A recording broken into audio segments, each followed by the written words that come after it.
Dans la communauté, on trouve deux marchés, le marché de Diaganiao qui se tient le mardi et le marché de Guélone qui se tient le mercredi. Le marché de Diaganiao semble être l'un des marchés les plus importants du département de Mbour, compte tenu des échanges qui se font, mais aussi de la richesse des couleurs qu'on y rencontre avec l'arrivée souvent des touristes.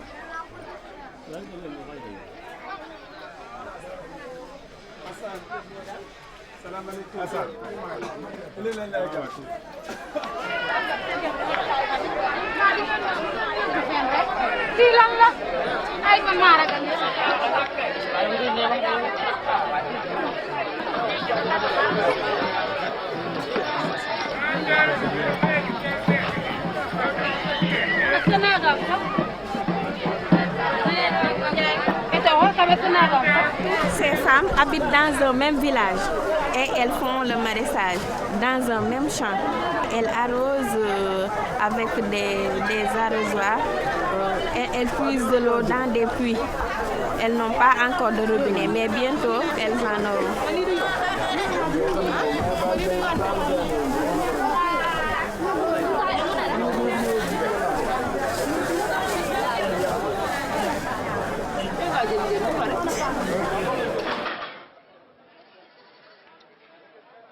Lorsque nous avons fait notre planification en 2002, juste avant d'arriver à la tête du conseil rural, les populations que nous gouvernons nous avaient dit que notre priorité numéro 1, c'est l'eau. Et c'est ce que nous avons fait en trouvant des partenaires qui ont accepté de financer rien que l'eau. Le plus grand château d'eau construit dans une communauté rurale au Sénégal complète le deuxième qui était de 150 mètres cubes. Celui-là est de 200 mètres cubes. Et les deux donc donnent à la communauté rurale 350 mètres cubes et alimentent dans la zone nord de la communauté rurale près de 16 000 personnes. Chaque année, on dessert au moins 2 à 3 villages en eau potable grâce à l'appui de Eau Vive, mais le financement aussi de Saint-Herblain. C'est un jumelage tripartite, Ndiaganiao, Saint-Herblain, Sentingberg qui est une ville allemande et qui est jumelée avec Saint-Herblain.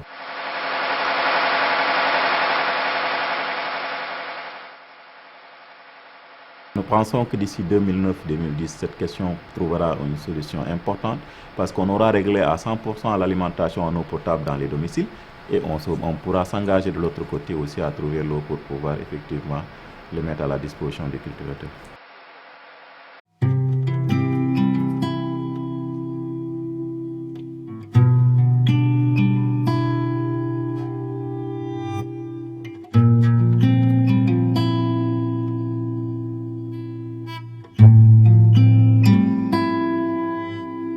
Tout le gros du problème, c'est l'eau. Parce que 3 mois de saison de pluie et 9 mois de saison sèche, si pendant les 9 mois on n'a pas assez d'eau là, bon, vous voyez ce que ça fait. Ils ne peuvent pas rester là dans l'oisiveté. Donc quand on prend les charrettes, ils vont travailler en ville. D'autres risquent la mer là pour aller vers l'Europe, etc. Au début, l'eau était uniquement réservée aux usagers, c'est-à-dire à la consommation.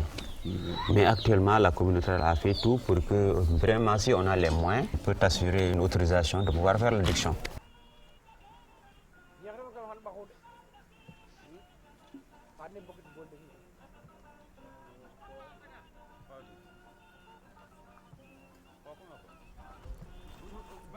Le mètre cube est vendu à 100 francs CFA pour l'alimentation en eau potable.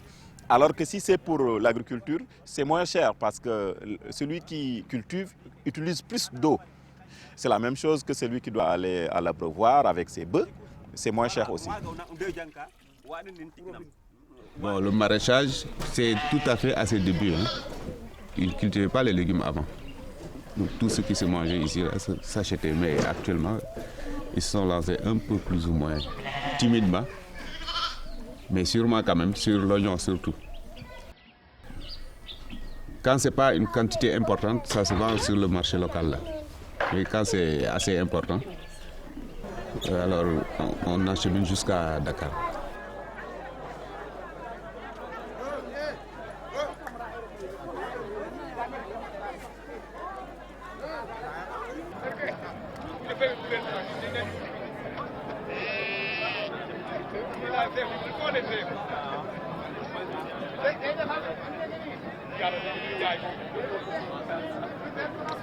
Nous, on a tendance à faire plus ou moins l'élevage intensif actuellement parce qu'on a gardé les quelques vaches qu'on a dans la maison pour pouvoir conserver le fumier et pouvoir faire du compost avec.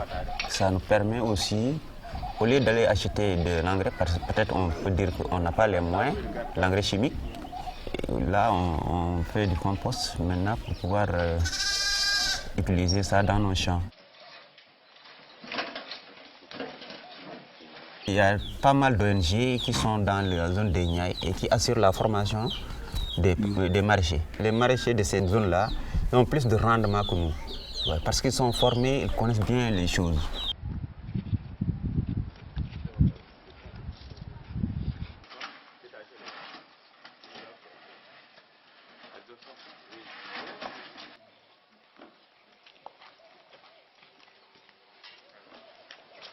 Ce qu'il fallait, s'il y avait, disons, l'agriculture contre saison, c'est un agent qu'il fallait mettre au niveau de la communauté rurale et qui ferait le tour de ces exploitants-là pour pouvoir les initier sur pas mal de techniques. Disons, une technique très pratique.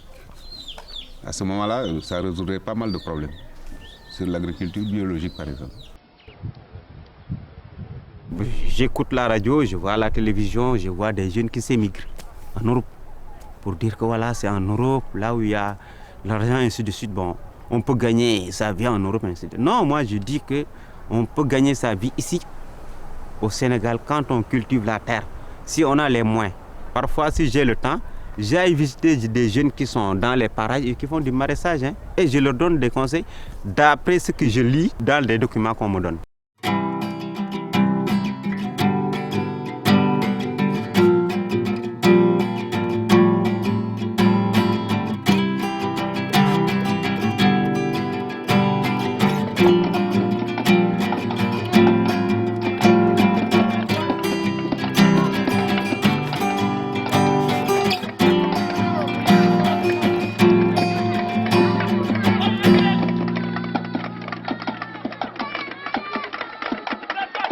Dans chaque quartier, vous voyez que les enfants sont en train de jouer au football.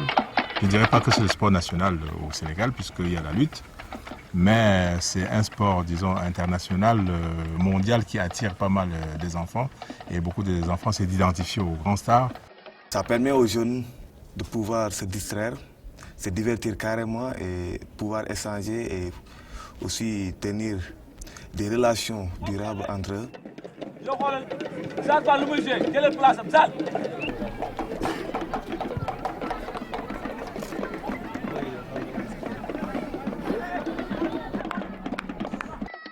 Les pompiers de Nantes ont un partenariat avec les pompiers de Rufisque. Et chaque année, ils mettent à notre disposition 1 mètre cube pour qu'on puisse envoyer du matériel sportif, quoi.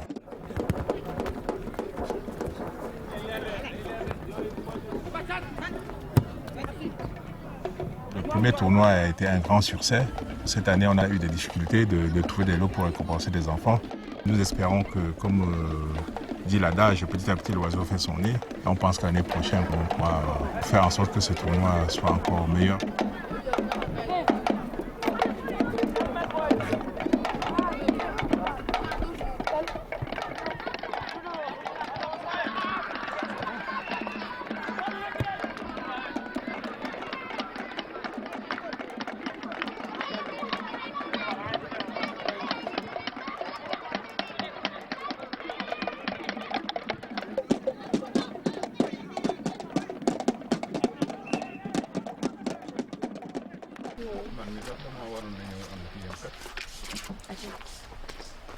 Aïda ñëwal Mamadou jox ma saagu fii.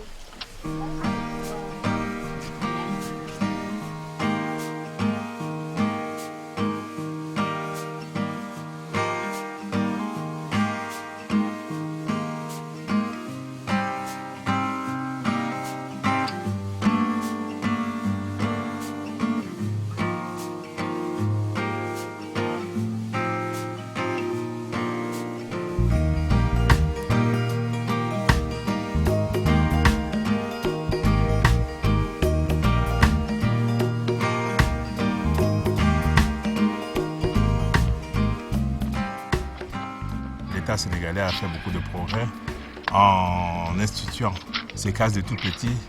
Et c'est une bonne chose que dès l'âge de 3 ans, les enfants puissent commencer à aller à l'école. Et nous parrainons les enfants pour leur permettre d'avoir une scolarité normale.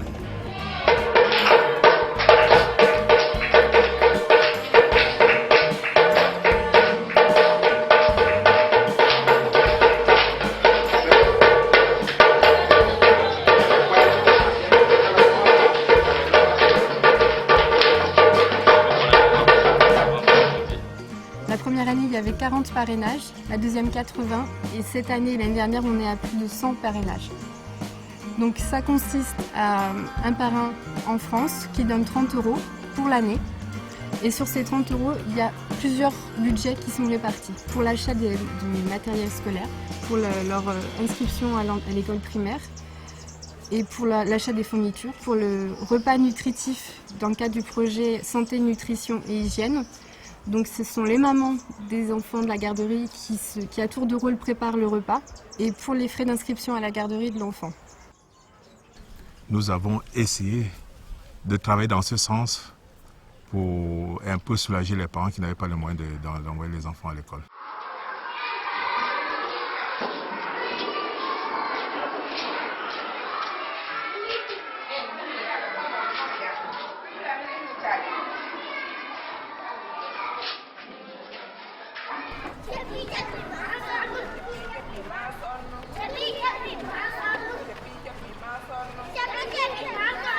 Notre projet, c'est d'intervenir pour la formation de tous les moniteurs des cases des tout-petits de la communauté rurale, dans le cadre d'un centre de documentation pédagogique à destination de ces moniteurs.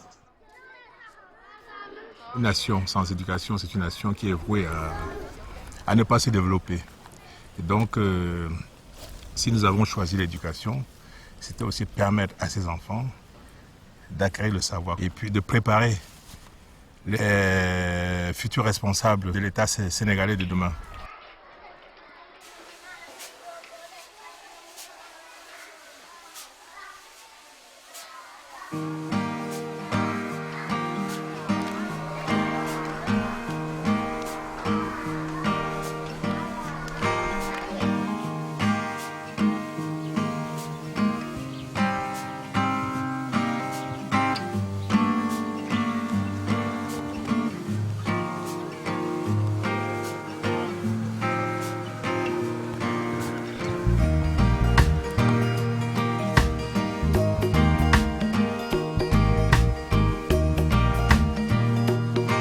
Au début, on faisait le cycle primaire.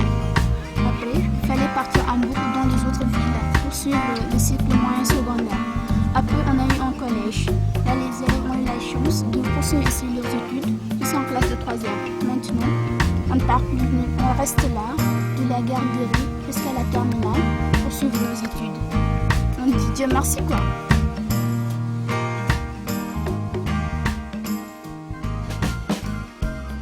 Nous avons 3 séries de candidats à présenter au baccalauréat. Il y a, sur les scientifiques, ce qu'on appelle la série S2. Nous avons 17 candidats pour cette série-là. Vous avez les 2 autres séries littéraires, que sont la série L'1, où on parle de langue et civilisation. Et il y a la série L2, où c'est essentiellement les sciences sociales qui sont les dominantes. Ndiaganiao mérite bien d'avoir ce lycée. C'est une localité où les parents sont très soucieux. C'est des effectifs qui grimpent très vite. Ça montre à quel point les personnes de cette localité tiennent aux études et tiennent à ce que les enfants réussissent. Quand on était là, nous étions à 900 élèves environ l'année dernière. Cette année, on est à près de 1200 élèves. L'année prochaine, peut-être qu'on sera à 1500 élèves.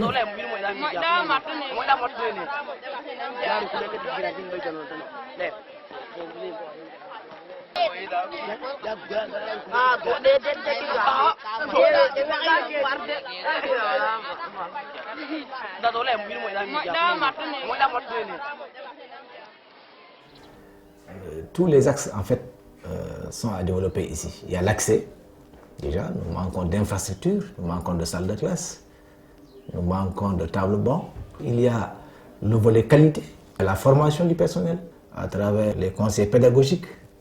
À côté de ça, également, il y a le développement des sciences. Nous disposons de 2 salles spécialisées pour le labo, mais c'est des salles où il n'y a encore rien. Nous n'avons pas le moyen de microscope aujourd'hui. Et au-delà de la qualité maintenant, il y a la gestion. Nous avons un déficit d'effectifs, par exemple, pour gérer aujourd'hui les examens et concours, nous n'avons pas le personnel. D'après ce que tu as écrit, donc le réactif considéré additionne simultanément 3 molécules de H2. Si le réactif considéré était un alcène par exemple, les élèves qui fréquentent le CLAC souvent sont bien en français et même dans les autres matières parce qu'ils lisent beaucoup.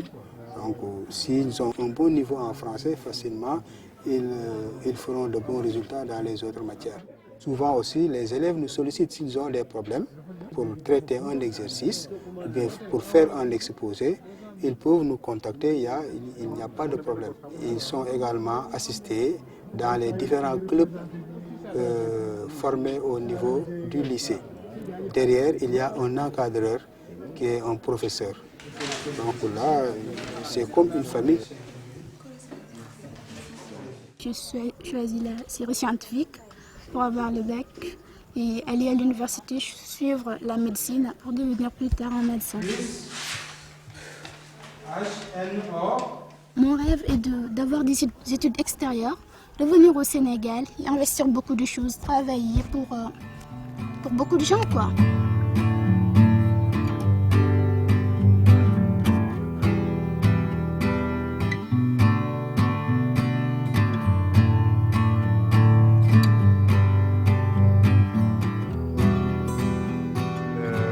C'est un projet d'organisation intergouvernementale de la francophonie qui cherche à impliquer les populations dans une stratégie de mise en place de structures de formation, d'information, d'éducation et de loisirs en milieu rural. Nous pouvons aujourd'hui accueillir toutes les associations du village. Il y a la bibliothèque, c'est-à-dire les livres. Il y a à côté l'audiovisuel. Il y a de l'autre côté les activités éducatives, n'est-ce pas, le jeu. Pour les adolescents, c'est un lieu de rencontre.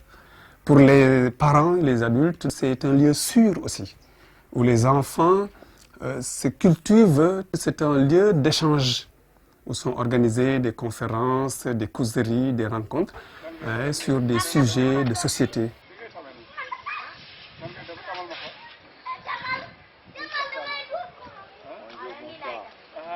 Les partenaires, comme l'État, a vu que nous faisons énormément de choses pour notre communauté, mais pour également le Sénégal.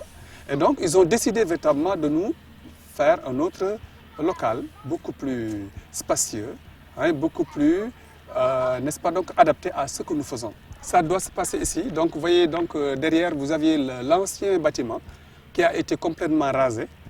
Donc, les pierres ont été dégagées.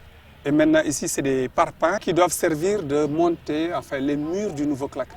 On continuera toujours à mener des activités qui tendent d'abord à développer la culture en Ndiaganiao, à appuyer les structures scolaires, donc à appuyer les associations et groupements qui sont au village et qui œuvrent pour le développement de ce village, à appuyer également le conseil rural avec son président, pour véritablement s'ouvrir au monde et puis, bon, écoutez, faire du village un village émergent.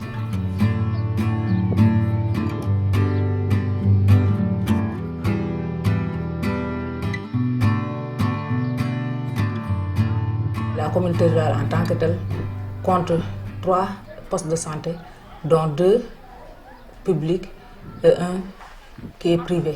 Comme c'est une population paysanne, ils ont à l'esprit que s'ils tombent malades, ils doivent voir si c'est un mauvais sort ou bien autre chose de surnaturel. C'est la raison pour laquelle ils vont faire les guérisseurs avant de venir au poste. Mais néanmoins, il y a des guérisseurs qui les orientent ici. On a une collaboration avec les guérisseurs. Chacun de ces postes est composé de cases. Presque dans chaque village, il y a une case qui est dirigée par un ASC, c'est-à-dire un agent de santé communautaire, qui est aidé par les relais. Les relais, ce sont des gens qui aident à la sensibilisation. Avec les sensibilisations qui se font, la population arrive à mieux comprendre et à se faire soigner à temps. Auparavant, les femmes accouchaient dans les maisons, les accouchements à domicile. Et ça pose problème parfois. Il y a les infections qui peuvent arriver. Il y a les hémorragies qui sont à côté. Il y a le tétanos peut-être. Mais maintenant, ça tend à diminuer, même si ce n'est pas à 100%. Sinon, les femmes accouchent au niveau des cases et au niveau des postes de santé.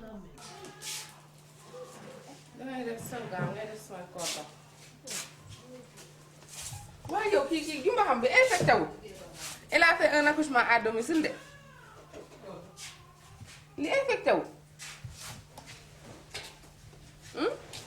Le malade, une fois entré dans la structure, il achète son ticket. Le ticket, on l'a fait de telle sorte que toute la population peut avoir accès. On vend les médicaments au même prix qu'on les a achetés au niveau du district. C'est au niveau du district qu'on se ravitaille. Chaque ASC vient acheter son stock qu'il ramène au niveau de la case. Les prix sont abordables, toute la population peut avoir accès.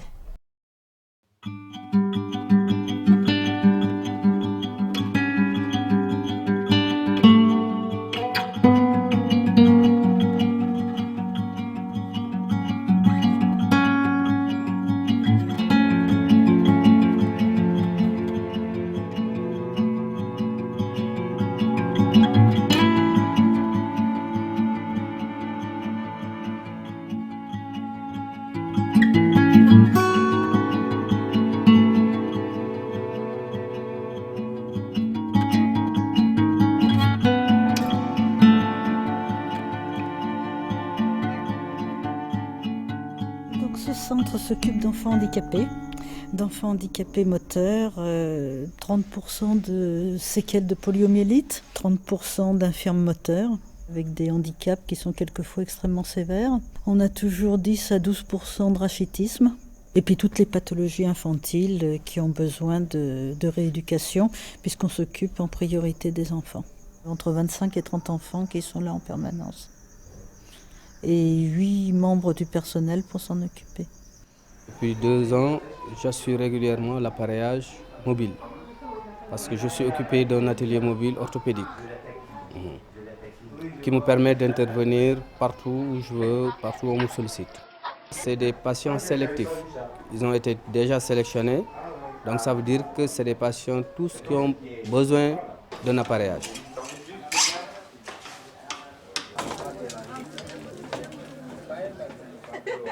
On intervient uniquement que sur l'appareillage orthopédique, composé essentiellement d'orthèses de marche, suspendues ou articulées, d'orthèses de tronc que vous voyez ici, c'est des corsets sièges, et les moulages que vous voyez, c'est des orthèses de marche. Moi, je n'interviens que sur l'appareillage, les prises de moulage, et la confection se fera bien sûr à Tamba.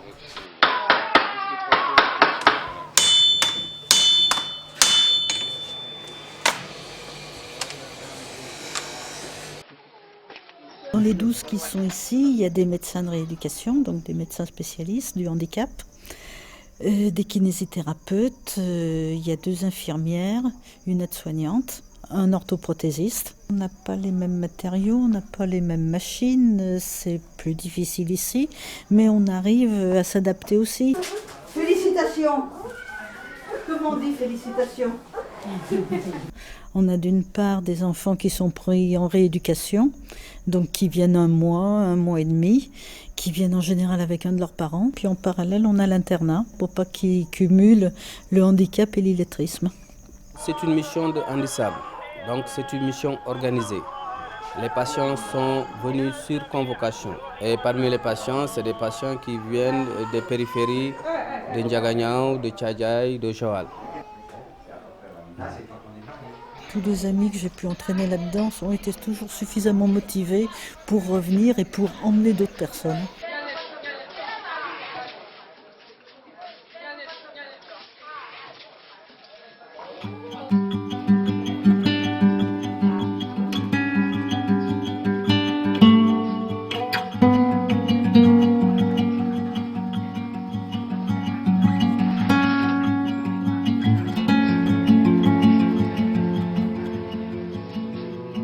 En milieu rural, les femmes sont les plus vulnérables. Elles n'ont pas beaucoup de moyens. Donc, à cause de ça, on s'est organisé en groupement féminin. À partir de ces groupements féminins aussi, on a fait ce qu'on appelle l'union des groupements féminins. C'est là où l'on définit nos activités. On se retrouve là-bas pour faire des cotisations, les formations. C'est là aussi où nous recevons nos hôtes, nos partenaires et autres. C'est vraiment là-bas notre fief, comme on dit. Il y a des partenaires qui viennent, qui nous offrent des formations en santé, en alphabétisation, en formation professionnelle aussi. Au niveau des quartiers, nous faisons des séances de set-satal. C'est des groupes de balayage, parfois au son du tam-tam pour faire participer tout le monde, les enfants et tout. Parfois, c'est avec la musique. On se retrouve dans un quartier, on fait le nettoyage et on amène les ordures quelque part. Maintenant, c'est ce quelque part qui revient toujours, c'est le problème. Cette décharge publique qui est au milieu du marché, vraiment, c'est un danger. 20 ans que nous vivons avec. Et là, vraiment, c'est trop risqué quand les gens vendent ici chaque mardi des légumes, de tout ça là. Et qu'il y a le vent qui souffle. Il y a les déchets qui reviennent dans le marché. Il y en a certains qui le brûlent chez eux. Ça gâte l'environnement. Mais alors là, comme on n'a pas de moyens, on ne peut pas leur refuser de le faire. Si vous tournez à l'intérieur de la communauté rurale, il y a des milieux où il n'y a rien. Là-bas, on pouvait peut-être l'utiliser comme décharge publique. Mais qu'est-ce qui amène les salubrités jusque là-bas? Pour une seule journée, on a payé 400 000 francs. 2 jours, 800 000 francs. Alors le mois, si vous faites les calculs, ça peut nous coûter cher.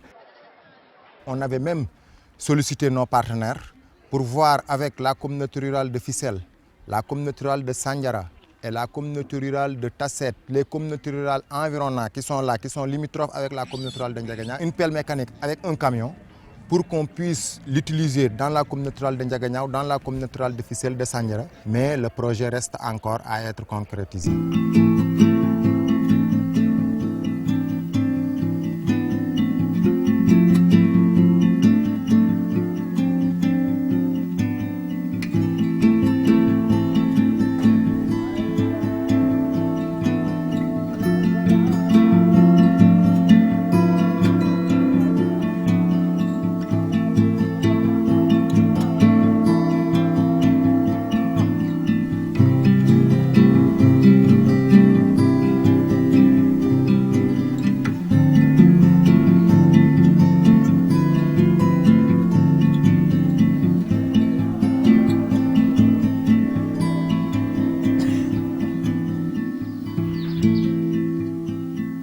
Chaque village, des jeunes arrivent, ils rassemblent les femmes, ils rassemblent les jeunes, ils rassemblent les anciens et ils les écoutent, ils les posent des questions sur les forces et les faiblesses de chaque village, les difficultés et les atouts de chaque village, les avantages et les inconvénients de chaque village. Il s'agit maintenant de valoriser tout cela et de le mettre au service du développement. Le plan local de développement de la communauté rurale est une planification pour 5 ans.